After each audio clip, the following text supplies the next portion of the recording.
अगर ईरान का पतन हो जाए तो क्या मध्य पूर्व अचानक और शांतिपूर्ण हो जाता है? दुर्भाग्यवश इसका जवाब शायद नहीं है। वास्तव में जो इस्लामवादी देश ईरान की जगह लेने की कोशिश कर रहे हैं वे अपने पूर्ववर्ती से भी ज्यादा खतरनाक हो सकते हैं। और जो चीज उन्हें इतना समस्याग्रस्त बनाती है वो ये है कि वे पश्चिमी सहयोगी होने का दिखावा कर रहे हैं, जबकि असल में वे पश्चिम का इस्तेमाल करके मध्य पूर्व पर नियंत्रण पाना चाहते हैं। तेल, व्यापार और उससे जुड़ी हर चीज। इस हफ्ते उन्होंने एक सार्वजनिक घोषणा की जो इसी बात को साबित करती है। 7 अगस्त को सऊदी अरब, तुर्की और पाकिस्तान ने मक्का में एक संयुक्त रक्षा समझौते पर हस्ताक्षर किए। इस समझौते में कहा गया है कि अगर इन तीनों में से किसी एक पर सशस्त्र हमला होता है तो वो सभी तीनों पर हमला माना जाएगा। पहली नजर में ये ईरान को उन पर हमला करने से रोकने की रणनीति लगती है, लेकिन असल में ये उससे कहीं बड़ा है। देखिए, ईरान मध्य पूर्व में सबसे बड़े खतरे के रूप में अपनी स्थिति तेजी से खो रहा है। हालात बहुत तेजी से बदल रहे हैं और मध्य पूर्व के इस्लामवादी गढ़ यह सुनिश्चित करना चाहते हैं कि अगली बार नियंत्रण उन्हीं के हाथ में हो। ये समझौता इसी को मजबूत करने के लिए है, लेकिन ये देश खतरनाक हैं और पश्चिम से बहुत बहुत बहुत ज्यादा नाराज हैं और यही इस समझौते का असली संदर्भ है। JNS टीवी पर मीरा के शो में आपका स्वागत है। आइए बात करते हैं कि ये इतना महत्वपूर्ण क्यों है। तो 28 फरवरी से जब अमेरिका और इजराइल ने ईरान पर उसके परमाणु क्षमता को खत्म करने के लिए हमला किया था, तब से खाड़ी क्षेत्र में आग लगी हुई है। ईरानी मिसाइलों और ड्रोन ने सऊदी तेल के बुनियादी ढांचे पर बार बार हमला किया है। हूती हमलों ने जहाज रानी को बंद कर दिया है और वो अमेरिकी सुरक्षा गारंटी जो इन सबको रोकने के लिए थी वो वास्तव में काम नहीं आई है। अगर आपने कभी खुद से पूछा है कि मध्य पूर्व इतने सारे अमेरिकी ठिकानों की मौजूदगी से इतना सहज क्यों है, ये आंशिक रूप से इसी वजह से है। दशकों से संयुक्त राज्य अमेरिका और इन देशों ने ऐसे समझौते किए हैं जिनमें यह सुनिश्चित किया गया है कि अगर कभी इस क्षेत्र में हालात बिगड़ते हैं तो अमेरिका इन देशों को संघर्ष से बचाने में मदद करेगा और बदले में अमेरिका को यहाँ होने वाली घटनाओं में अपनी बात रखने का अधिकार मिलता है। इन्हीं उद्देश्यों के लिए ये ठिकाने बनाए गए थे, यही वजह थी कि वे मौजूद थे। लेकिन जैसे जैसे ये संघर्ष बढ़ा, वे देश जहां अमेरिकी ठिकाने थे ईरानी हमलों के मुख्य निशाने बन गए। सऊदी अरब ने उन घटनाओं को होते देखा जिन्हें अमेरिकी सैन्य उपस्थिति के कारण स्पष्ट रूप से रोका जाना था और उसने महसूस किया कि अब पूरी तरह वॉशिंगटन पर निर्भर रहना एक कारगर रणनीति नहीं है। ऊपर से मीडिया ने ट्रंप का मजाक उड़ाया और मध्य पूर्व ने भी इस बात पर ध्यान दिया, तो सऊदी अरब ने नई साझेदारियां बनाने की ओर देखना शुरू किया जो शायद ज्यादा बेहतर काम कर सकें और ईरान को उन्हें इस संघर्ष में घसीटने से रोक सकें। उन्हें ईरान को रोकना जरूरी है और इसके कई कारण हैं। सबसे पहली बात, क्योंकि ईरान हॉर्मुज जलडमरू मध्य के दूसरी तरफ का नियंत्रण रखता है और दुनिया के 5वें हिस्से का तेल उसी जलडमरू मध्य से होकर गुजरता है। अगर ईरान उसे बंद कर दे या वहां किसी भी तरह का खतरा या शिपिंग रोक दे तो सऊदी अरब की अर्थव्यवस्था गंभीर संकट में पड़ जाएगी। ये पहले से ही गंभीर संकट में है क्योंकि विजन 2030 उतना अच्छा नहीं चल रहा है जितनी उन्हें उम्मीद थी, लेकिन उनकी अर्थव्यवस्था स्थिर तेल निर्यात और स्थिर व्यापार मार्गों पर निर्भर करती है और ईरान ने उसे बुरी तरह नुकसान पहुंचाया है। दूसरा, ये पूरे व्यापार के लिए ही बुरा है। उन्हें इस्लाम की नई सुरक्षित छवि, एक पर्यटन केंद्र, वो जगह बनना था जहां लोग घूमने आना चाहें, लेकिन अब ऐसा नहीं है। उन पर हमला हो रहा है और मध्य पूर्व के भविष्य की वो छवि अब अच्छी नहीं दिख रही है। और इन सब के ऊपर ईरान सऊदी अरब का मुख्य क्षेत्रीय प्रतिद्वंदी भी है और आप समझ सकते हैं कि वे क्यों सच में चाहते हैं कि ईरान समस्या रहना बंद कर दे। लेकिन जब तक ऐसा नहीं होता उन्हें चाहिए कि ईरान उन पर हमले करना बंद कर दे और इसलिए उन्होंने मध्य पूर्व के उन अन्य पक्षों से बातचीत शुरू की जो शायद इस संघर्ष के दौरान अमेरिका से बेहतर तरीके से ईरान को रोक सकते हैं। और यहीं पाकिस्तान और तुर्की के साथ ये समझौता सामने आता है। इस समझौते में कहा गया है कि इन तीनों देशों में से किसी एक पर भी सशस्त्र हमला सभी तीनों पर हमला माना जाएगा। ये एक आपसी रक्षा प्रतिबद्धता है। इसके अलावा समझौते का पूरा पार्ट अभी तक जारी नहीं किया गया है और तकनीकी रूप से इसका क्या मतलब है वो भी स्पष्ट नहीं है। हाँ, हमले को तीनों देशों पर हमला माना जाएगा, लेकिन क्या इससे देशों पर जवाब देने की बाध्यता होगी, ये इतना स्पष्ट नहीं है। देखिए, ये चालाकी से किया गया है क्योंकि ये बिल्कुल वैसा ही लगता है जैसा नेटो की प्रतिबद्धता जिसकी हमें आदत हो गई है। नेटो के अनुच्छेद 5 में कहा गया है कि किसी एक सदस्य पर सशस्त्र हमला सभी पर हमला माना जाएगा, लेकिन दूसरी पंक्ति सबसे महत्वपूर्ण है, वो देशों को जवाब देने के लिए बाध्य करता है। नेटो के पास 40 वर्षों की एकीकृत सैन्य अवसंरचना है, कमांड संरचनाएं, खुफिया प्रणालियां, उपकरण और प्रोटोकॉल हैं जो अनुच्छेद 5 को वास्तव में लागू और विश्वसनीय बनाते हैं जब उसका उपयोग किया जाता है। लेकिन यहाँ ऐसा नहीं है। जवाब देने की वो बाध्यता इस समझौते का हिस्सा नहीं है। इसी वजह से ये समझौता अपनी तकनीकी बातों से कहीं ज्यादा मायने रखता है। ये ईरान और दुनिया को ये संकेत भी दे रहा है कि अब हम तुर्की, सऊदी अरब और पाकिस्तान एक साथ हैं और हमने अपना पक्ष चुन लिया है और हम तीनों की ताकत का इस्तेमाल करके हम पर होने वाले किसी भी हमले को रोकने की योजना बना रहे हैं। लेकिन ये सिर्फ रोकथाम के बारे में नहीं है, इस सहयोग के पीछे वजहें और भी हैं। ये उससे कहीं कहीं ज्यादा गहरी बात है। ईरान वाला हिस्सा तो बस एक बहाना है जिससे वे इसे वैध ठहराते हैं, लेकिन हम इसे अभी विस्तार से समझेंगे क्योंकि सबसे पहले हमें ये समझना होगा कि खास तौर पर ये 3 देश ही क्यों। सऊदी अरब के लिए तो ये काफी साफ है। इस समझौते से पहले जब सऊदी अरब को ईरान से बातचीत करनी होती थी या मध्य पूर्व के बारे में कोई फैसला लेना होता था तो उसे ये सोचना पड़ता था कि वॉशिंगटन क्या चाहता है। अमेरिका ही सऊदी अरब के पास एकमात्र गंभीर सुरक्षा गारंटी था, इसलिए सऊदी अरब को अनुमति लेनी पड़ती थी और वॉशिंगटन के साथ समन्वय करना पड़ता था और वॉशिंगटन की समय सीमा और प्राथमिकताओं के आधार पर फैसले लेने पड़ते थे। ये अब भी सच है, लेकिन अब सऊदी अरब के पास नए संभावित साझेदार हैं। तुर्की के पास सैन्य शक्ति है, पाकिस्तान के पास परमाणु हथियार हैं। अगर सऊदी अरब ईरान से बातचीत करना चाहता है या ईरानी खतरों के खिलाफ कोई कदम उठाना चाहता है तो वो ये जानते हुए ऐसा कर सकता है कि तुर्की और पाकिस्तान भी इस समीकरण में हैं, जिसका मतलब है कि सऊदी अरब को अब किसी कार्रवाई के लिए सिर्फ अमेरिकी समर्थन की जरूरत नहीं है। लेकिन फिर से ये तो बस एक बहाना है। ये समझौता सऊदी अरब को खाड़ी क्षेत्र के नेता के रूप में खुद को स्थापित करने का मौका देता है। मक्का में इस समझौते पर हस्ताक्षर करवाकर और 3 सबसे मजबूत मुस्लिम बहुल देशों को एक साथ लाकर सऊदी अरब दुनिया से कह रहा है कि जब बात मध्य पूर्व की सुरक्षा की आती है तो हम ही इसका नेतृत्व कर रहे हैं और हम ही फैसले ले रहे हैं। हम क्षेत्रीय स्थिरता का चेहरा हैं, न कि ईरान और न ही इजराइल, और इसकी कूटनीतिक शक्ति और क्षेत्रीय नेतृत्व का असर दिख रहा है। इससे दूसरे देश सऊदी अरब को कैसे देखते हैं और सऊदी अरब खुद को कैसे देखता है, ये बदल जाता है। इस पूरे समझौते के 2 स्तर हैं। एक है सैन्य व्याख्याओं का स्तर, लेकिन इन देशों की जो छुपी हुई मंशा है वो दुनिया के सामने खुद को किस रूप में पेश करना चाहते हैं, और इस पर ध्यान दें।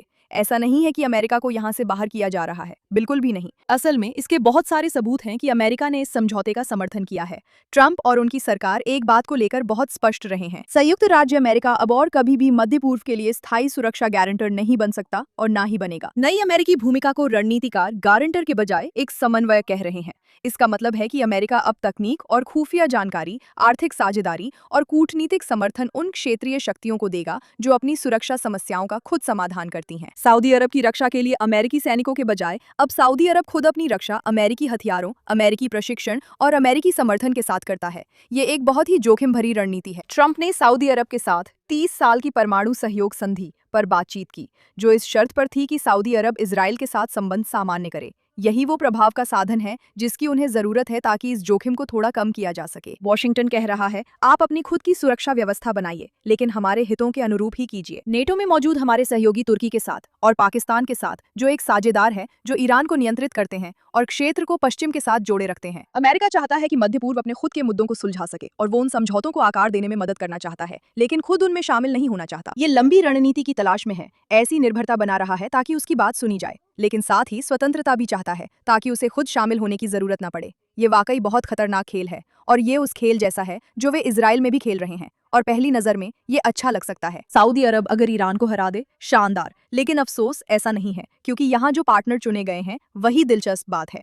उन्होंने 2 ऐसे सहयोगी चुने हैं जो स्वभाव से ही पश्चिम विरोधी हैं। हालांकि उनकी रणनीति ईरान से कहीं ज्यादा परिष्कृत है और वे इसे बहुत अच्छे से छुपाते हैं। ये 2 सहयोगी हैं तुर्की और पाकिस्तान। तुर्की इस्लामी दुनिया का अगला नेता बनने की कोशिश कर रहा है। वे उस ऑटोमन काल की महिमा नहीं भूले हैं जब वे नियंत्रण में थे और वे उसे वापस पाना चाहते हैं, लेकिन इस बार वे बहुत समझदारी से काम कर रहे हैं और ऐसा करने के लिए वे पहले पश्चिमी देशों की मान्यता हासिल करना चाहते हैं। इसलिए वे नाटो में शामिल होते हैं आदि, और हमने इस पर पिछले एपिसोड्स में विस्तार से चर्चा की है। ये समझौता उन्हें वो दर्जा और घोषणा देता है कि वे उस समूह का हिस्सा बनने जा रहे हैं जो अगला मध्य पूर्व का नेतृत्व करेगा, जो असली सुरक्षा और सैन्य ढांचा प्रदान कर सकता है। उन्हें जाहिर है अपने सैन्य उद्योग का विस्तार और रणनीतिक स्वतंत्रता भी मिलती है। तुर्की की रक्षा कंपनियों को गठबंधन के विकास के साथ बढ़े हुए व्यावसायिक अवसरों का लाभ मिलेगा।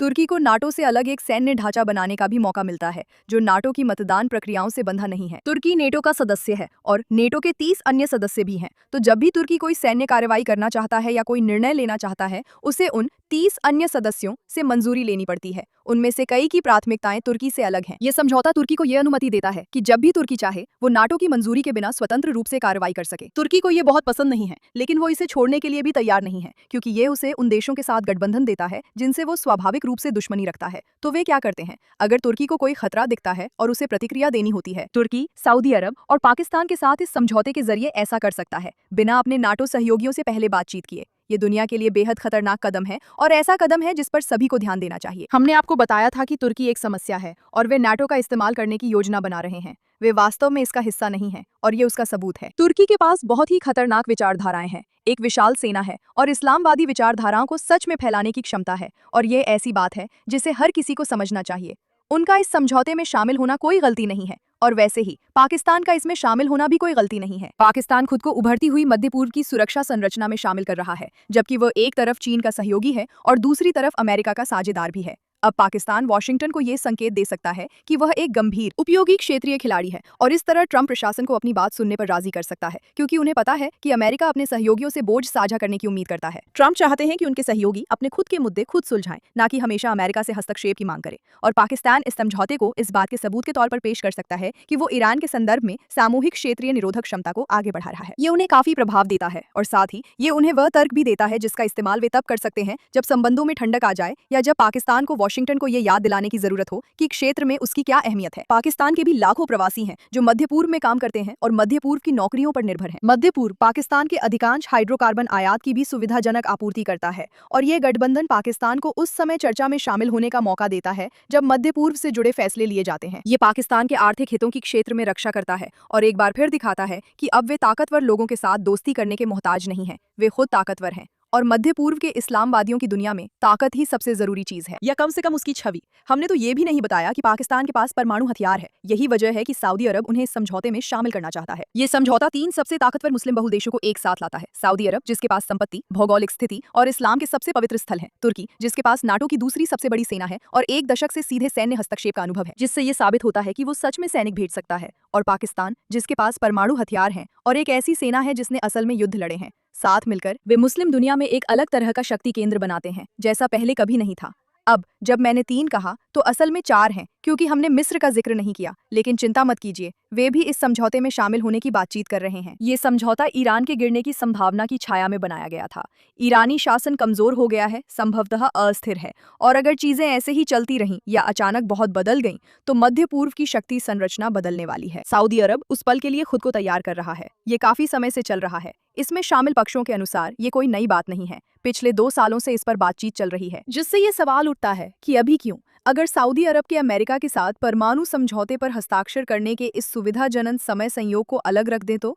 खैर, ये समझौता क्षेत्र को ये संदेश देता है कि जब ईरान का प्रभाव कम होगा, हम वे देश होंगे जो उस जगह को भरेंगे। हमारे पास ताकत होगी, हमारी अहमियत होगी। सऊदी अरब, तुर्की और पाकिस्तान कह रहे हैं, हम मुस्लिम दुनिया का भविष्य हैं, ईरान नहीं। हम सऊदी अरब को वास्तव में नहीं पता कि ईरान के साथ क्या होगा। शासन कमजोर हुआ है, लेकिन अभी तक गिरा नहीं है। युद्ध 1 साल में खत्म हो सकता है या 1 दशक तक चल सकता है। ईरान के नेताओं ने लगातार ज्यादा कट्टर मांगे रखी हैं। वे किसी भी युद्ध विराम वार्ता की शर्त के रूप में होर्मुज जलडमरू मध्य को फिर से खोलने की मांग कर रहे हैं, जिसका मतलब है कि वे बातचीत करने के बजाय अनिश्चित काल तक नाकाबंदी बनाए रखने को तैयार हैं। और दुर्भाग्य से ये उस शासन का व्यवहार नहीं है जो पूरी तरह से पीछे हटने की तैयारी कर रहा हो। लेकिन सऊदी अरब सिर्फ ईरान के पतन की संभावना के लिए ही तैयारी नहीं कर रहा है, वे इस संभावना के लिए भी तैयारी कर रहे हैं कि ईरान बचा रहे और यह एक दीर्घकालिक गतिरोध बन जाए। जबकि मक्का संधि को एक सैन्य प्रतिरोधक के रूप में तैयार किया जा रहा है, साथ ही सऊदी अरब की पूरी तरह से होर्मुज जलडमरू मध्य पर निर्भरता कम करने के लिए भी काम चल रहा है। और जब हम सऊदी अरब कहते हैं तो हमारा मतलब पूरे मध्य पूर्व से है। नए शिपिंग मार्ग विकसित किए जा रहे हैं जो ईरान को बाईपास करते हैं। नई पाइपलाइनों का निर्माण किया जा रहा है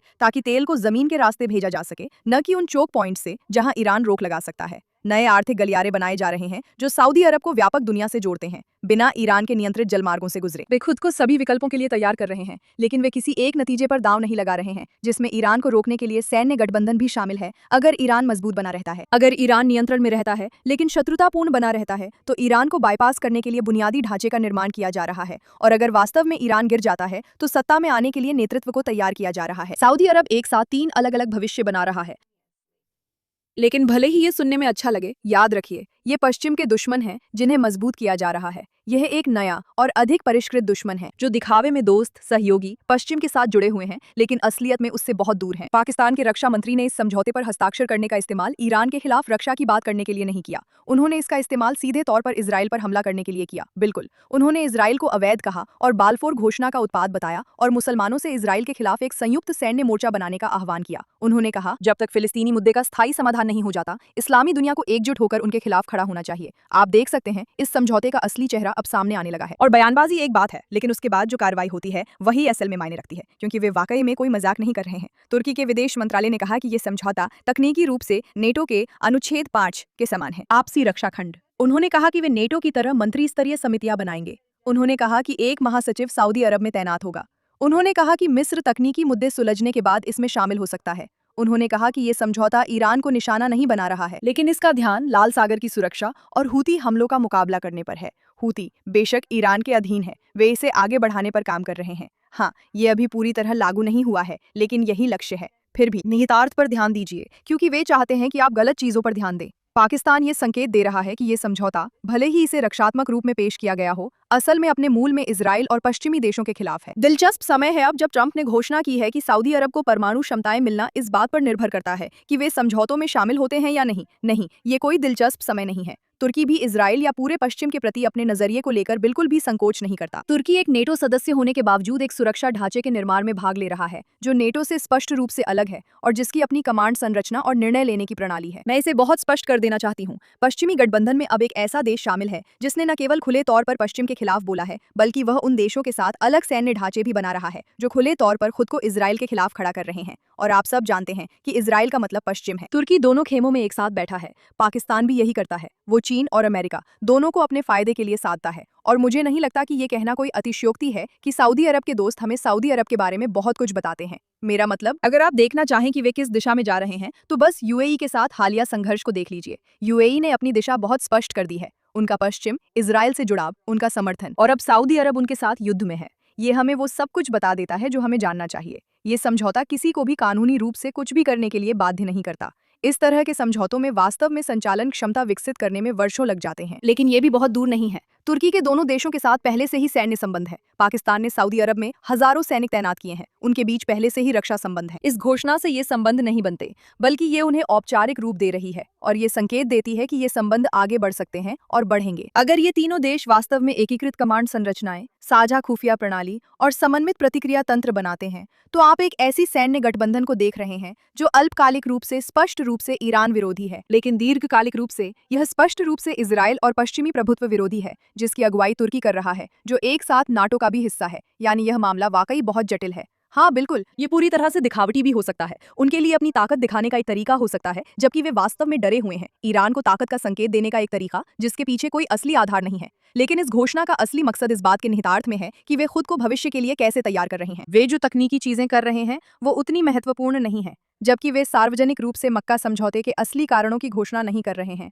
लेकिन ये साफ तौर पर देखा जा सकता है। बिल्कुल, आधिकारिक घोषणा और कारण यही है कि भले ही वे इसे मानने से कतराते हैं, लेकिन ईरान का डर असली है और अभी और हमलों को रोकना उनकी प्राथमिकता है, और यह जायज भी है ना? अगर ये संघर्ष लंबे समय के गतिरोध में बदल जाता है, तो ईरान को बाईपास करने के लिए बुनियादी ढांचे की तैयारी भी उनकी प्राथमिकता है, और भविष्य के लिए अपनी संभावनाओं को सुरक्षित रखना और अपने गठबंधनों को मजबूत करना भी बहुत समझदारी है। लेकिन असली वजह जो सबसे ज्यादा अहम है और जिसे वे कह नहीं रहे हैं, वो ये है कि तीनों देश इस संभावना के लिए खुद को तैयार कर रहे हैं कि ईरान की ताकत लगातार कम होती रहे, और ये सुनिश्चित करना कि जब ऐसा हो, सऊदी अरब और उसके सहयोगी, ना कि ईरान और ना ही पश्चिमी देश, वे देश हैं जो उस क्षेत्र में आगे बढ़ेंगे जिसे वे नियंत्रित करना चाहते हैं। मध्य पूर्व पर एक शक्ति के नियंत्रण का युग समाप्त हो रहा है। संयुक्त राज्य अमेरिका अपनी भूमिका में संरक्षक से समन्वय की ओर बढ़ रहा है, और मध्य पूर्व की शक्तियां अपनी खुद की सुरक्षा संरचनाएं बना रही हैं। वे अपने संबंधों को सुरक्षित कर रहे हैं, समानांतर ढांचा बना रहे हैं और खुद को कई संभावित भविष्य के लिए तैयार कर रहे हैं।